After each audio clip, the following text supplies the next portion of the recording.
콘스탄티노플의 피아니스트 22화 삶과 죽음이 교차하던 날.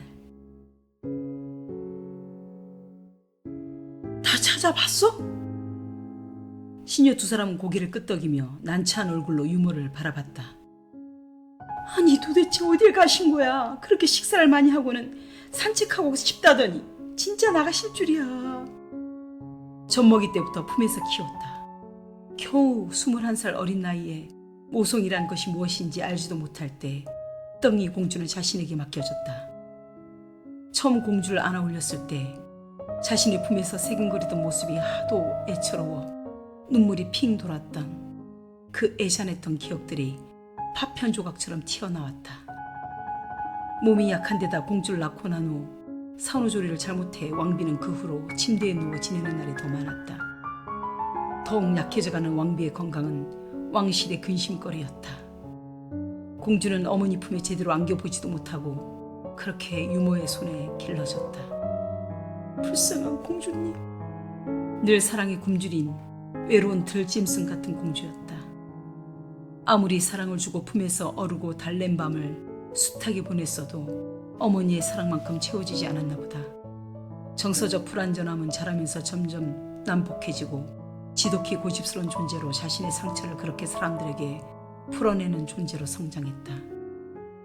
지위가 지위인지라 대놓고 표현할 수는 없지만 누구에게서도 환영받지 못한 존재를 유모만큼은 온갖 수모를 겪어도 받아줘야만 했다.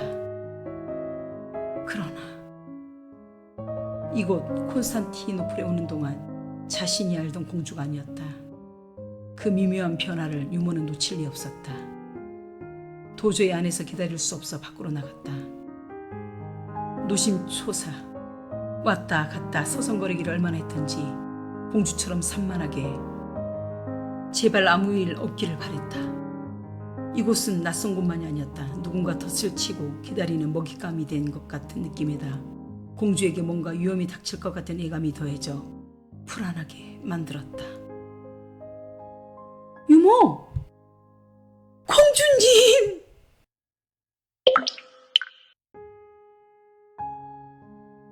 무역을 담당하는 장관으로 보내달라고?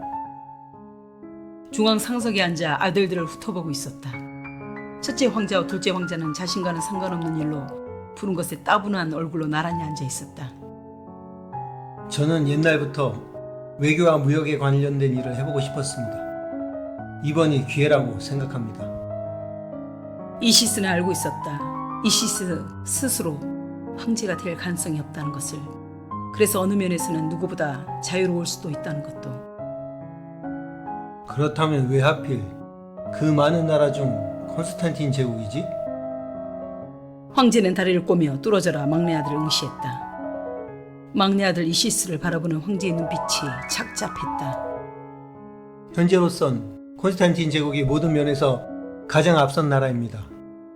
특히 그들을 그렇게 강한 나라로 만드는 데는 문화와 무역으로 알고 있습니다. 모든 대륙에 콘스탄티노플만의 문명을 퍼뜨리고 문명을 받아들이는 나라는 어떻게 된다는 거지? 콘스탄티노플의 지정학적인 위치가 한몫한다는 건 모르는 사람이 없어. 황제는 놀라움을 속으로 감추고 그에게 송곳 같은 예리한 질문을 허를 찌르듯 던졌다. 네, 물론입니다, 폐하. 콘스탄티노플의 대륙으로 들어가는 관문이라 그 이점을 철저히 이용해 외교 관계를 수립한다는 것도 알고 있지만 그들이 부강해질 수 있었던 것은 지정학적인 면을 이용해 번영을 이루었다는 사실만이 아니라 아까도 말씀드린 것처럼 문명입니다. 문명? 문명을 받아들인 나라는 정신적으로 콘스탄티노플에 예속될 수밖에 없습니다. 주종 관계가 정해져 버리는 것이죠. 이 나라를 벗어나고 싶은 건 아니고? 마음을 들킨 것 같아 황제의 막내 아들 이시스는 살짝 놀라는 눈치를 보이더니 얼굴 표정을 읽을 수 없을 정도로 냉정한 얼굴로 돌리고 있었다. 좀 더 문명이 발달한 넓은 곳으로 가고 싶은 열망도 이유가 될 것 같습니다. 지금은 우리 오스틴 제국이 떠오르는 태양이라고. 천년의 영광이 사라지고 있다는 거 너도 알 텐데. 정세 분석을 정확히 하고 있었다. 콘스탄티노플. 어렸을 때부터 로망이었다. 전 대륙에 걸쳐 특히 젊은이라면 콘스탄티노플에 대한 환상이 없는 이가 있던가? 콘스탄티노플의 언어를 배우고 그 언어는 또 어찌나 유려하던지, 그들은 무엇을 먹으며 무엇을 입고 무슨 생각을 하는지 자신의 호기심을 확장시켰던 나라 콘스탄틴 제국. 지금은 분명 전세가 역정되어 가는 중이다. 그리고 지금은 또 하나의 이유가 생겼다. 이틀 전 콘스탄틴으로 가기 위한 강력한 이유를 생각하고 있는 자신을 발견하고는 소스라치게 놀라기까지 했다. 공주라고 했어. 돌아왔어도 아직 앳되어 보이는 이름도 모르는 적국의 공주가 떠오르는지 자신도 이해할 수 없었다. 푸르고 푸른 바다를 닮은 눈을 가지는 막내 아들 이시스는 무엇인가 깊은 생각에 잠겨있는 듯 보였다. 티를 낼 수는 없었지만 개인적으로 가장 아끼는 아들이었다. 아들 셋에 딸 하나. 아들 셋은 연속해서 황후에게서 얻었고 딸 율리아만 후궁에게서 낳았다. 가장 사랑하였던 여인에게서 공주 율리아를 낳았다. 그날은 어찌나 기뻤던지 위로 황자 셋을 얻었을 때보다 더 기뻤다. 그러나 좋은 일은 연속해서 생기는 법이 아닌지. 누군가 그랬던가? 운명의 질투라고. 모든 것이 잘 될 때가 가장 위험한 때라고. 그토록 아름답던 뛰어난 미모로 칭송이 자자했던 황후와 사이는 좋지 않았다.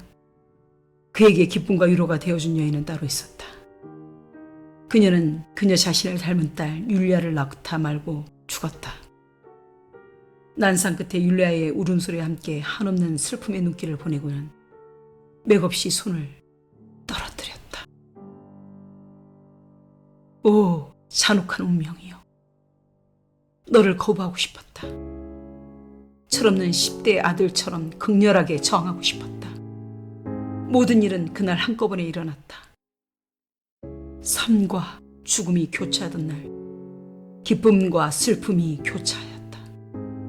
생명이 잉태되던 날, 딸 율리아가 자신에게 왔을 때 가장 사랑하는 사람을 죽음이라는 원치 않는 방식으로 보내야만 했다. 그 누가 죽음을 막을 수 있을까? 나는 너에게 갈 수 있어도 너는 내게 올 수 없지 않은가. 끝없는 무력감이 아마도 살아있는 내내 괴롭힐 것이다.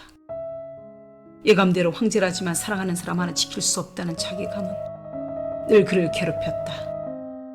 특히 너무나 아름답게 자라는 율리아를 볼 때마다 가슴에서 피멍이 들어갔다. 지난 20년 가까이 가슴에선 뻥 뚫린 것 마냥 찬바람이 들락거렸다. 어느 누구를 만나도 기쁘지 않았고 그녀의 죽음과 동시에 삶의 기쁨이 사라져버렸다. 훅 불어서 날려버릴 먼지처럼 그렇게 허망하게 모든 것이 쓰러져 갔다. 겨울산의 벌거벗은 설산의 나목이 되어버렸다. 공주 율리아는 죽은 그녀를 흡사 똑같을 정도로 닮아 있었다. 가슴앓이 중 오스틴 제국을 통치하는 것이 점점 버거워지기 시작했다.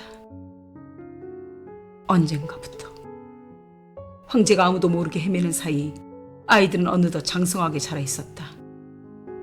아버지의 눈에 가장 먼저 띈 아들 이시스. 성장할수록 아버지의 자부심이자 가장 기대가 많은 황자 이시스.